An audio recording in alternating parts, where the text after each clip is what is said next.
Hi friends, welcome to Sneha blogs అండి. ఈరోజు మనం పక్కా తెలంగాణ స్టైల్లో చింతకాయ పచ్చడి అయితే తయారు చేసుకుందామండి. ముందుగా పొయ్యి మీద ఒక గిన్నె పెట్టుకొని కొద్దిగా ఆయిల్ వేసుకోండి. దాంట్లో తరిగి పెట్టుకున్న టమాటాలు వేసుకోండి. అవి కొద్దిగా మగ్గనివ్వాలండి. కొన్ని పల్లీలు తీసుకొని వేయించుకొని పొట్టు తీసుకోండి.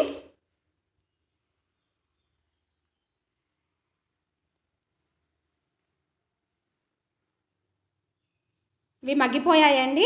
ఇప్పుడు ఒక మిక్సీ జార్లో వేయించుకున్న పల్లీలు, మగ్గించుకున్న టమాటాలు వేసుకోండి. చింతకాయ పచ్చడి కూడా వేసుకోండి.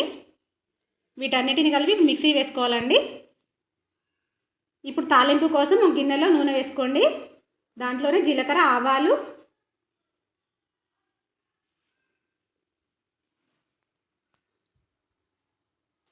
ఎండుమిరపకాయలు,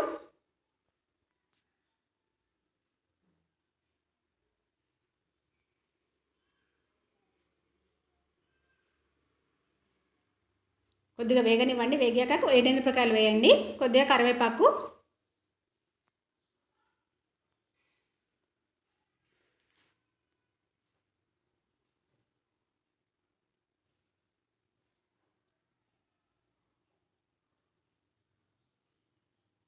ఇప్పుడు ఆ మిక్సీ పట్టుకున్న చింతకాయ పచ్చడిని దీంట్లో వేసి కలపండి బాగా.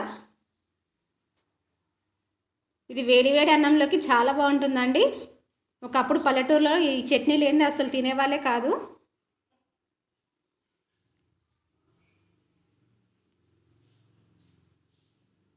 చాలా బాగుంటుంది రుచి మాత్రము. ఇది 3-4 రోజులైనా మంచిగా ఉంటుందండి, ఏం పాడవదు ఇలా చేసుకుంటే.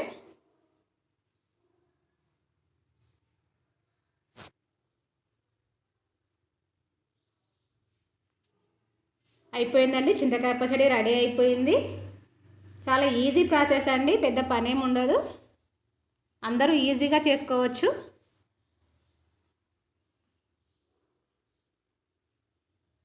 చూడండి, రెడీ అయిపోయింది. వేడి అన్నంలో అలా కలుపుకొని ఇలా తినేస్తే ఎంత బాగుంటుందో.